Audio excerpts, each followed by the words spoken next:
If you are a first-time home buyer, this video is going to be the most important video that you watch, because in this video, I'll be talking about the why, the when, the where, the what, and the how of home buying. So do watch the video till the end, and if you like the video, do share it with your friends who are also buying their first house, and subscribe to the channel so that you do not miss any of these videos going forward. And let me tell you a secret, I'm going to give you a really good checklist by the end of the video. So let's get started.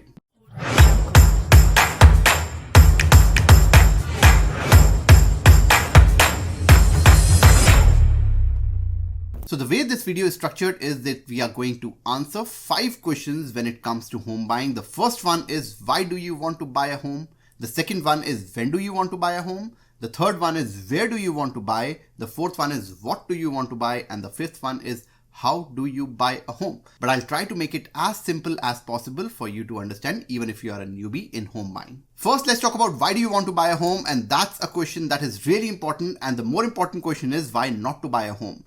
You should not buy a home because everyone is buying. Do not buy a home out of FOMO. Do not buy a home because your friend who is 3 years into Canada has also bought a home and he says that this is the best market to buy, or your realtor or your mortgage agent says that this is the best market to buy. Do not buy a home because someone else is buying or someone else is saying something. Third, and my favorite line is, the best time to buy a home was yesterday. And while that's true, that's not always the right motto to follow when it comes to your home buying. Now, even if this statement is true, your situation may not be conducive to buy a home right now. What if you buy a home at the bottom of the market and you lose your job and then you are not able to make payments? At that point, it won't really matter whether you bought it at the bottom or at the peak because you missed your payments and your credit got ruined. The fourth one, and I've made an entire video on this, renting is paying someone else's mortgage, and that's not necessarily true. And like I discussed in that video, in many instances, renting actually makes sense, at least in the short term. And fifth, and the most common one that I hear from my clients is, my parents are coming to Canada, we are expanding family, we need a bigger place to live. While that's a reality in the South Asian community, forget about everyone. I actually moved to a bigger house because my parents were moving and my condo in Kitchener was not enough to accommodate 4 adults. But even if we had the money to invest into a house, the market was at its peak, which is why we decided to put our condo on rent, and we moved on rent into a townhouse which was a 3-bedroom, 2.5 baths, enough for 4 adults to live in, and that's where I actually started this channel. It was just not the right time for us to upgrade, and therefore we moved on rent, and that's a completely okay solution to have when your parents are coming to Canada. Now another one, if I don't buy it now, I would never be able to buy a home, and that's not true. If you focus on your income, if you focus on your situation, if you focus on settling down first, there'll always be a good time to buy. So the only reason why you should buy a house for yourself to live in, and investment properties are very different, but I'm only talking about when you're buying a primary home, is because you feel settled. Which brings me to my second point, which is, when do you want to buy a home? And there are 6 big rules that you need to follow when you are planning to buy a home. Number 1 is minimum 3 to 6 months of post-purchase expenses as emergency fund is saved into your bank account, which you do not touch for down payment and you do not touch that for closing costs. And I talk about post-purchase expenses because once you purchase a home, let's say you do not have a car, but you're buying a home in Kitchener, you need a car now. So make sure that you're accounting for the expenses that you do not have right now, but you will have those expenses once you purchase a home. And that includes the transition from paying a rent, which is lower, to paying a mortgage, which will be at a higher amount, and associated expenses like getting a car loan and paying for gas. The second point is down payment. You have to have a minimum of 10% saved as down payments plus closing cost.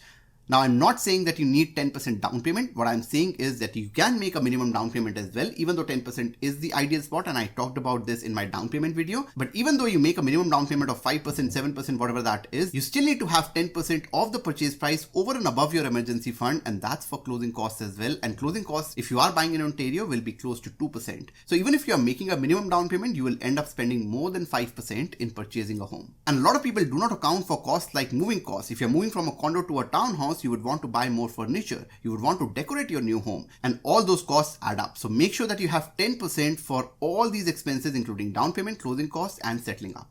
The third and probably the most important one in today's market is, your job has to be secure. Make sure that you're off probation. Make sure that you have spent enough time in a job so that you know that there's no firing that's coming up. But you need to have a conversation with your manager, your boss, pick those cues, and ask them how secure your job is in the next 6 months because you're planning to buy a home. The The fourth one is that you have a reasonable credit history, and I'm not talking about credit score here. Credit scores are not that important, especially when you're new to Canada, but you should ideally look for 6 to 12 months of established credit before you purchase a home. The bank and the insurers will have more confidence on your situation because now, looking at your credit history, they know that you can handle debt. The fifth rule is that you aren't expecting a major life event, and if you are, you have to account for that. For instance, you are expecting a baby. That's a major life event that would impact your income because one or both of you will go on parental leave and your income can actually come down. Have you accounted for that? Or you recently left your job and you're starting a new business, and if you're doing that and purchasing a home, it will just put added pressure on you and reduce your probability of success in your business. Sixth and the most neglected point of all is that you are still able to save or invest 20% of your net household income after buying a home. The reason why I say it's neglected is because most times we look at our current budget and see whether we can afford a house or not, but we do not look at our post-purchase budget, and that's where we need to change our thinking. So let me give you an example of how you do that. So let's say you want to save and invest 20% after you purchase the home. So what you do is, let's say your net household income is $10,000, which is $160,000 per year gross. Now it could be up and down, but let's say those are the numbers. Net household income is after taxes, after deductions, after everything, $10,000 coming into your bank account every single month. Let's say you're a couple. So you invest and save $2,000, which is 20% of the $10,000 that comes into your household.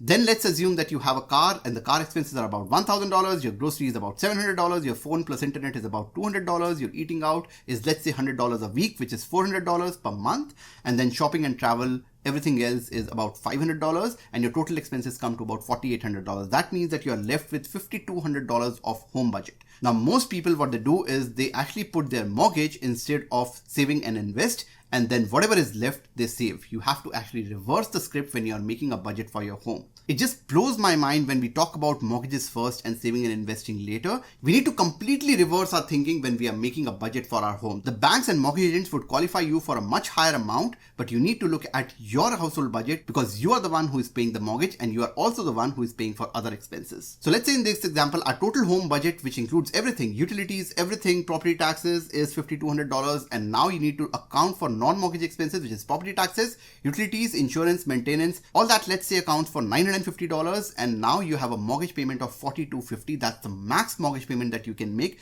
irrespective of what the bank gives you as eligibility. So if I reverse calculate this, my home budget comes to about $680,000 to $700,000 with a 10% down payment. Now you don't have to do all these calculations. If you are buying a house, just book a call from the description below. Me or someone from the team will reach out to you and make sure that you have a plan in place, and we run the numbers properly and make sure that you do not overbuy, because sometimes these numbers can actually go out of whack if you have additional expenses. Let's say you have children and then you have childcare expenses, you have to send them to daycare, or you are sending money to your parents back home, and let's say that expense is about $1,000, and now what would happen is your home budget gets reduced by $1,000 because that's the amount of money that's coming into the household. Your overall mortgage payment has to go down to $3,250, and that means that we have come down to about $550,000 of budget. And sometimes in some situations the answer is that you are not ready to buy a house and we need to work on our income. All this journey will happen for you personally if you book a call from the description and we do the numbers with you so that we have a proper action plan. That can either be that you're ready to buy a house in the next 3 to 6 months, or we first need to work on our income and then buy a house in 12 months. Now let's move on to the third point, which is where do you want to buy? And that is heavily dependent on what your house budget or eligibility is. Because if your house budget is $550,000 and you cannot possibly fit yourself into a condo because you have children or your parents live with you,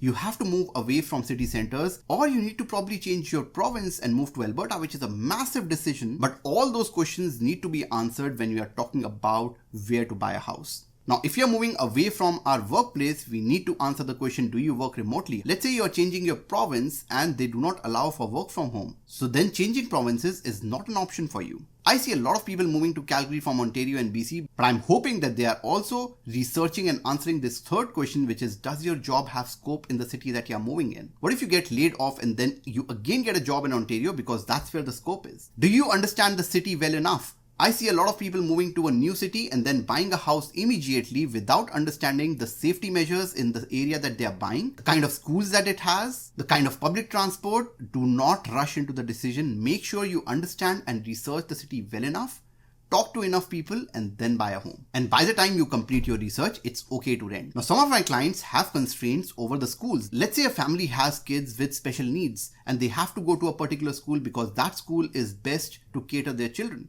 And that's when we are restricted to a 10-kilometer radius, and you need to put that into your consideration set. In my view, when you're thinking about where, location, and school district is a non-negotiable. Now, we don't have kids, but we still ensure that we buy in a good school district, because whoever is renting the place, or when we are selling the house, whoever is buying the house may have kids, and that would be a massive consideration for them. Now that we have taken care of the location, let's talk about what do you want to buy. And the big question here is, do you want to buy a house or a condo? Now, this obviously will heavily depend on a location. For instance, you have a $500,000 budget, you would hardly be able to buy a condo in Ontario, but you can actually buy a full-fledged home or even a detached home in a place like Calgary or Edmonton.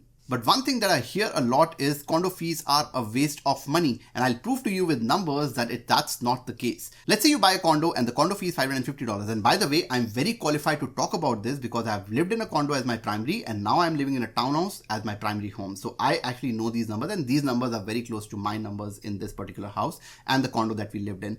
The property taxes were $250 when we were living in our Kitchener condo. The hydro was $70. The heat plus water was included in the condo fee, and therefore we were not paying anything for it. Internet was just $30 because you have economies of scale, so many condos, so many units, so therefore the internet companies give a lot of discount. Insurance was just $60. Maintenance was about $50. Maintenance is, if the bulb breaks or the light breaks or stuff like that, it was not even $50. I don't even remember spending any money on my condo when we were living there for 1 year because it was just a 5-year-old condo. But still, let's say it's $50 a month, $600 a year, microwave breaks, whatever, right? So let's take $50 per month. So the total expenses, which were non-mortgage related, were $1,020, just over $1,000. Now that we are living in a house, the expenses have actually changed. Condo fee is zero because it's a freehold house, but we have more property tax because it's a bigger house, it's in a different area. The property taxes have increased to about $350. You have more hydro bill coming because, again, a bigger house, more bathrooms, $100 of hydro bill. Heat plus water. This is not included in condo fee because there is no condo fee, and that accounts to about $225. Now, Simran takes care of all these expenses. I'm just approximating this, but overall, our utility bills, including heat, hydro, and water, is about $325.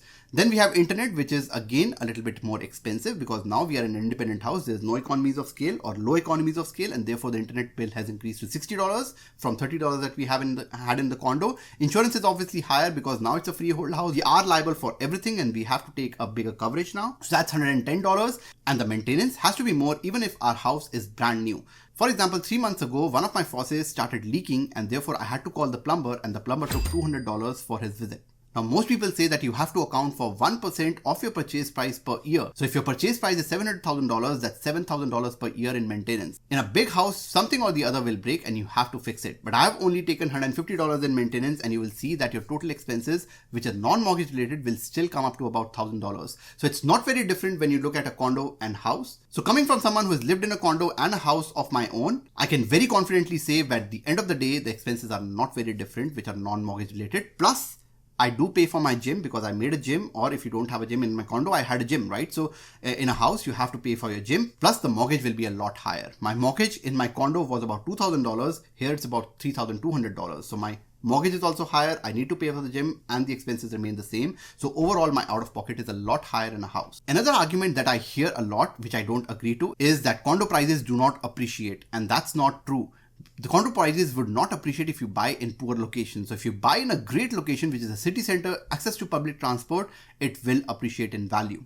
And end of the day, I understand that this is not ideal. You would want to buy a house, you deserve it. You need to look at the reality, you need to look at your budget and then make a decision whether you can even qualify for a home or you need to settle for a condo, and that's okay. That said, I do understand that if you do not want to buy a condo, but the reasons have to be better than the two that I just discussed. You have kids or planning to have kids in the next 2 years. That's a reason to not buy a condo because you need a bigger house, because you need a nursery, or your parents are living with you, which was our reason to move into a bigger house. But saying that condo fee is a waste of money is not a good reason. And if you're buying a condo because of budget and location constraints, just understand that your first home is not your forever home. It would never be your forever home. It's just a stepping stone. You will build equity here and then you'll upgrade in a few years into a home that will be more comfortable for you. Now that you have more clarity on what you want from your house, you have to reach out to a realtor, but always have a very, very, very clear ask to a realtor. Because if you don't do that, the realtors will get confused and they'll start showing you houses that you actually do not need. Now what I've done is I've made a checklist of the must-have things. Just download the entire presentation and make a printout of this, and this particular page will be really critical when you are reaching out to your realtor, or in fact if you are a couple, it will just give you a lot of clarity. The first thing that you need to understand is what's your max budget, and always reach out to your mortgage agent, book a call from the description, and we'll talk about your mortgage budget. In fact, we'll talk about the entire checklist as well, so that when you are going to a realtor, you have just more clarity, and by extension, your realtor will be able to help you a lot better. Then you talk about the location, the type of house, condo townhouse, freehold townhouse, semi, detached, bungalow, just talk about your wish list here. The age of the house, that's very important, especially if you're buying a condo. You would want to buy less than 10 years of condo, because if it's more than 10 years, the condo fee will be higher. So it's very important to, talk about all these things. So less than 5 years, 6 to 10 years, 10 to 20 years, or maybe it doesn't matter to you. For example, at this stage, because I have bought a couple of houses, it just does not matter. The age does not matter as long as the bones of the house are pretty good. The number of bedrooms that you need. If you want one bedroom because you're a couple or you're a single person, so be it. Same way, the number of bathrooms, then your backyard. For instance, if you have pets, you would probably need a backyard, and that's a non-negotiable for you, and you need to make sure that you put that in your checklist. Do you need a double garage or a single garage, depending on the number of cars that you have? And then you write your other preferences. Now, I'll give you an example of, I've actually filled this, one, and I'll give you an example of yours. For example, in this example, you have $600,000 of budget, Mississauga, Etobicoke, North York. Those are the location preferences. Because the budget is low and the locations are pretty premium, it's probably going to be a condo. I want a new condo. Let's say 2 plus den is the bare minimum that you need. 2 bathrooms are non-negotiable. So 2 bathrooms plus is what you need. Then backyard, obviously it's a condo, so there'll be no backyard, but do you need a balcony? Maybe you can write that in other preferences. Garage, you just need 1 car parking. So that's mostly going to come. But other preferences would be, I need accessibility to go station, because probably you don't have a car, right? So you need accessibility to go station. You need a good school district because you have kids or you're planning kids. And either ways, even if you're not planning kids, you should always have a good school district as one of the considerations or preferences that you have. And then you can also say that you need a separate storage room, and then you can put a few more points here. This is just a starting point. And like I said, I will highly encourage you to download this entire presentation, take a printout of this and make your notes here, and give this to your mortgage agent and a realtor, and thank me in the comments later. Or if you're a client, you can thank me in person as well. Finally, we move on to the how and the process, and that's very simple. Every one of my clients actually get this. Now I'm putting it out there. If you have seen my previous videos, I put it there as well. But the first step on the how is you choose a team. You choose a mortgage agent, you choose a realtor, and by extension, you have a good lawyer, because these good mortgage agents and realtors would actually be working with good lawyers. You get pre-qualified. That's what you do when you call us, as mortgage agents, how much you can buy. Then we talk about location, type, the checklist, everything. Then you go to the realtor, you visit open houses, you just roam around the city with the realtor, you put an offer. Let's say you are putting a 5-day conditional offer. Conditional offer is basically that you want to do inspection and you want to check for financing. And if you are buying a condo, make sure that you're putting a condition on the status review as well, so that you ensure that the condo management is handling the condo properly. And let's say that condition is 5 working days. Then you have an accepted offer. You send that to your mortgage agent. You'll choose the lender. So we'll give you options of, whether to go with Scotiabank, TD, whatever bank, we'll just give you an option depending on the kind of mortgage that you are looking for. So because some mortgages might be lower rate, but there are certain privileges that you will lose by taking the lower rate. And that's some knowledge that you cannot afford to miss, because this lack of knowledge can cost you thousands of dollars in penalties. During those 5 days of condition, we'll apply for the mortgage, we'll get the inspection done, the status review will done. All 3 of your people, the mortgage agent is doing the mortgage, the inspection is done by the realtor, and the status review is being done by the lawyer. So your team is actually working for you in these 5 days so that you can confidently make the offer firm. Then you sign the mortgage documents and make it official. The compliance happens, which is basically checking your background, making sure that what we put on the mortgage application is in fact true. And finally, the closing will happen in the lawyer's office. That will be about 4 to 5 days before your actual closing day. And once the lawyer does their formalities, you get the keys. Now, if you click on the description below, you will see that we only do first-time home buyers. That's our niche. We have a team of 5 people plus the documentation team. We are actually built like a bank, and we make sure that we have a strategy call, we have a numbers call, and we make sure every step of the way you are supported and you don't even feel like that you are buying your first home because you know everything. We'll not be the team that says, आप tension मत लो, हम देख लेंगे. आपको tension लेनी चाहिए because you are buying your first home. You need to know everything that's happening there because that will give you comfort, and I understand that because I also bought my first home and I did not get the transparency. So me and my team are being the mortgage agents that we always wanted for ourselves. But that's not all. My mission is a lot bigger than buying you your first home because you enter Grow Nation after you close your house, and my mission is to retire my clients with $5 million of net worth in less than 30 years. For life, you'll have access to a WhatsApp group which has like-minded individuals, my clients, myself, my team, everyone is there on the call. We are discussing the latest projects that are coming into the market, the latest developments that are happening. If I am buying something, that group is the first one to know what I am buying and what I am researching. For instance, I just bought a pre-construction house. I'll talk about that in my subsequent videos.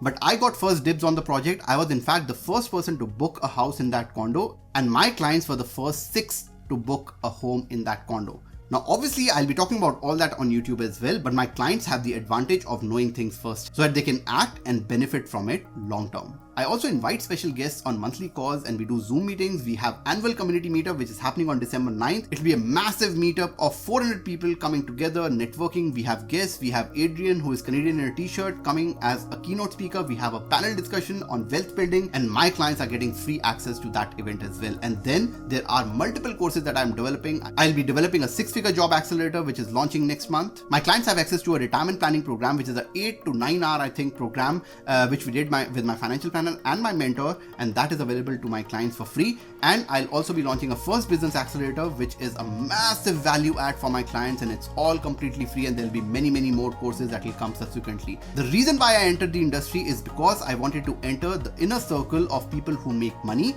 and I want my clients to be part of that inner circle. So book a call from the description below. You will have the best experience of getting a mortgage and buying your first home, and then in the next 30 years I'll ensure that you have the means and the resources to make a lot of money and retire rich. That's all I have for today. मिलते हैं अगली video में, तब तक के लिए bye bye.